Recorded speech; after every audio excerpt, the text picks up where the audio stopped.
Oi, pessoal. Então, dando continuidade ao assunto de máquinas de estados finitos, para a gente entender um pouco melhor, nada mais interessante do que a gente trabalhar com um exemplo para aprendermos aí a fazer nosso primeiro projeto dessa máquina, tá certo? Então, para isso, eu peguei um exemplo do livro da Sarah e do David Harris, que se chama Digital Design and Computer Architecture. É um dos livros que está disponível, que faz parte da bibliografia para a disciplina, tá certo? Que eu conversei um pouquinho na aula passada também. Então vejam, o que é que a gente tem aqui? A gente tem basicamente um cruzamento entre duas avenidas, uma avenida e uma boulevard, tá? E esse cruzamento aqui, né, nesse exemplo, ele estava gerando muito acidente. Então o que acontece é que um determinado estudante de engenharia, assim que é ilustrado, né, um robista, né, ele estava querendo resolver esse problema através de um sistema de semáforo inteligente. Tá certo? Então ele colocou, olha só que interessante, né? Um semáforo A, que ele chamou de LA, tá certo? Então está disponível o semáforo A em dois locais, né? Na Avenida Academic, tá certo? Então ele chamou de L de Light, tá? Então é de semáforo mesmo. E um semáforo B, que está disponível na Bravado Boulevard, né? Então a gente tem aqui um outro semáforo disponível ali para tentar gerenciar esse tráfego de dados, de carros, né? Então, veja, esses semáforos aqui, eles têm que ser inteligentes, então eles têm que tomar a decisão sozinho, a partir de alguns sensores. Então, tem um sensor que eu chamei de TB, está disponível aqui dos dois lados, ó, dessa bravado, né?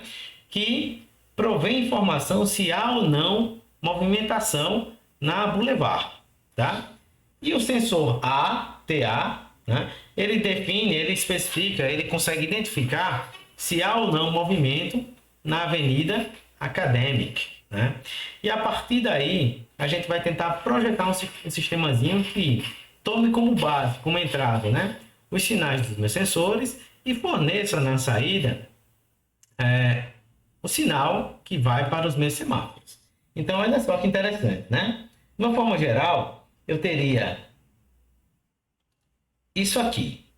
Eu teria aqui como um black box, né? Como uma caixa preta. Eu estou recebendo os sinais A e B do meu semáforo, né? Esse aqui vai ser um sistema assíncrono. Então, clock, né? Eu vou colocar um reset aqui embaixo. E na saída desse sistema, eu vou colocar aqui o LA e o LB. E essa saída, obviamente, deve ter alguma quantidade ali de bits, né? Para quê? Porque eu preciso dizer para o meu semáforo que lâmpada ele tem que acender. Certo? Então, obviamente, a gente já espera que não vai sair 0 ou 1. Eu não só digo para o semáforo acenda ou apague, né? Eu tenho que dizer que lâmpada ele tem que acender e que lâmpada ele tem que apagar. Tá certo? E a máquina de estados finitos, como vocês sabem, ela trabalha em cima de quê? Ela trabalha basicamente em cima dos estados. Né? Então, eu tenho que desenhar como primeiro passo o meu diagrama de estados para que eu entenda o meu problema, para que eu consiga definir ali como eu vou operacionalizar, como é que eu vou projetar esse sistema. Tá? Aí vem, quando eu vou desenhar um diagrama de estados, eu tenho que ter em mente duas coisas. A operação do circuito de um lado e do outro lado eu tenho que pensar que tipo de máquina de estados eu quero construir. Se vai ser uma máquina do tipo Moore ou vai ser uma máquina do tipo Mealy. Você diz, por que eu preciso definir isso de imediato? Ora, se eu vou trabalhar com a máquina do tipo Moore, à medida que eu tenho o meu estado, minha lógica de saída utiliza apenas o estado atual para definir a saída. As saídas aqui tem como LA e LB. Então, lembre, aquele bloco que eu chamei de Output Logic, né, ele recebe como entrada apenas o meu estado. Então, eu consigo representar essa máquina no diagrama de estados um pouquinho diferente do que eu represento lá mesmo. Tá certo? Então, vamos começar a trabalhar nesse sistema aqui com a máquina do tipo Moore. Vamos lá, né? Sistemazinho simples, tá?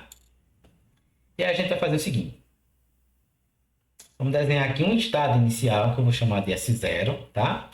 Esse estado aqui, como é o inicial, né? O meu reset, ele leva para esse estado. Né? Aí, veja. Nota que eu não estou dando um número binário para esse estado. Ainda não. Eu não preciso. Só vou definir a quantidade de bits de cada estado no momento que eu souber quantos estados eu preciso para gerenciar esse problema, tá certo? Só que, dado que eu estou no estado, eu já sei que saída eu tenho que ter no meu sistema, a saída que eu desejo, tá certo? Então, ó, o que a gente vai inicializar o meu sistema aqui, vamos supor que eu inicialize ele com o sinal A aberto e o sinal B fechado. É uma opção minha, tá certo? Esse estado inicial é uma opção minha. O resto aqui não é. Então eu tenho aqui, ó, LA, para ele estar aberto, isso aqui ele tem que ser verde, é isso? Então vamos fazer assim, ó, melhor ainda, né? Vamos dizer que LA vai ser verde, tá certo? E aí LB tem que estar fechado. Então vou botar aqui vermelho, tá? E agora eu vou começar a traçar os outros estados a partir da lógica que eu quero implementar. Então observe, se eu venho aqui, ó, se o meu A tá verde, né, e o B tá vermelho, para eu decidir se eu tenho que mudar desse estado, eu tenho que avaliar se há ou não movimento nas avenidas, né, na avenida ou na boulevard. E aí eu tenho dois casos aqui, né? Se tiver o meu sistema inteligente vai funcionar da seguinte forma: enquanto houver movimento na avenida A, o meu sistema, se ele estiver aberto em A, ele tem que continuar com A aberto, tá certo? Ele não fecha enquanto não terminar o movimento da avenida Acadêmica, tá? E a mesma coisa vai acontecer no B. Se B estiver aberto, ele continua aberto enquanto tiver movimento, certo? Isso vai fazer o que para mim, basicamente? Olha, enquanto TA, enquanto TA for igual a 1, então vou botar TA é igual a 0, vou chamar de TA barra, continue nesse estado, porque ó, esse estado aqui representa LA aberto, né? Então, enquanto houver movimento, né, enquanto aqui tiver movimento nessa avenida, enquanto o TA estiver identificando esse movimento, continue com o semáforo aberto. Caso eu não tenha movimento, vou chamar isso aqui de TA barra, vá para um segundo estado. E que estado será esse, né? Que estado será esse? Ora, vai ser o estado que eu vou chamar de S1, e que ele também, a partir desse estado S1, eu tenho que dizer o que é que tem que acontecer com A e o que, é que tem que acontecer com B, tá certo? Então, no semáforo convencional, né? Quando eu quero fechá-lo, vocês sabem que eu não fecho imediatamente, né? Antes o meu semáforo ele passa para amarelo e só então ele passa para vermelho, tá certo? Então, ó, esse estado S1 ele vai estar com LA amarelo e LB vermelho, tá certo? E, obviamente, aqui, independente dos valores que eu tenho em TA e TB agora, A vai fechar e B vai abrir, tá?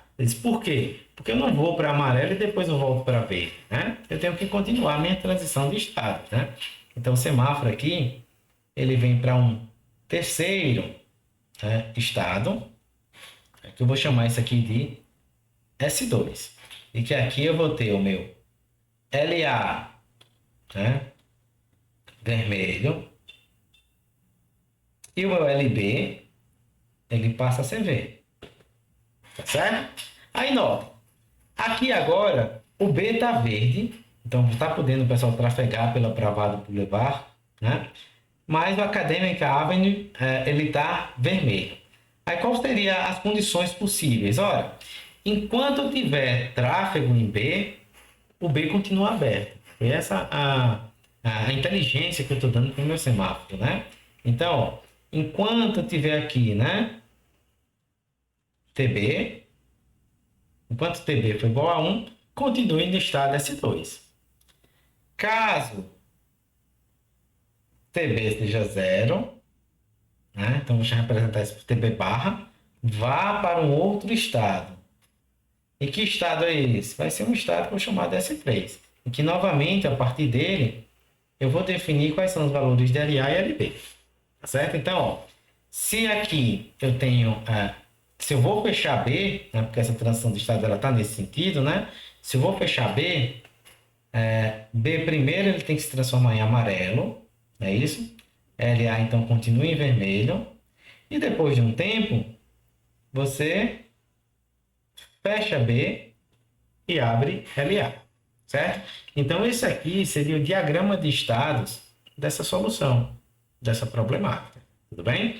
Então, notem, a partir daqui, obviamente, no próximo vídeo, a gente vai tentar codificar isso, né? Isso aqui mostra apenas o funcionamento do circuito, é a inteligência que eu dei para ele, e agora a gente vai codificar saída, vai codificar entrada, de forma que agora a gente consiga definir exatamente qual o circuito combinacional do tipo Moore, minha máquina de chave tipo Moore, que vai resolver essa problemática para mim.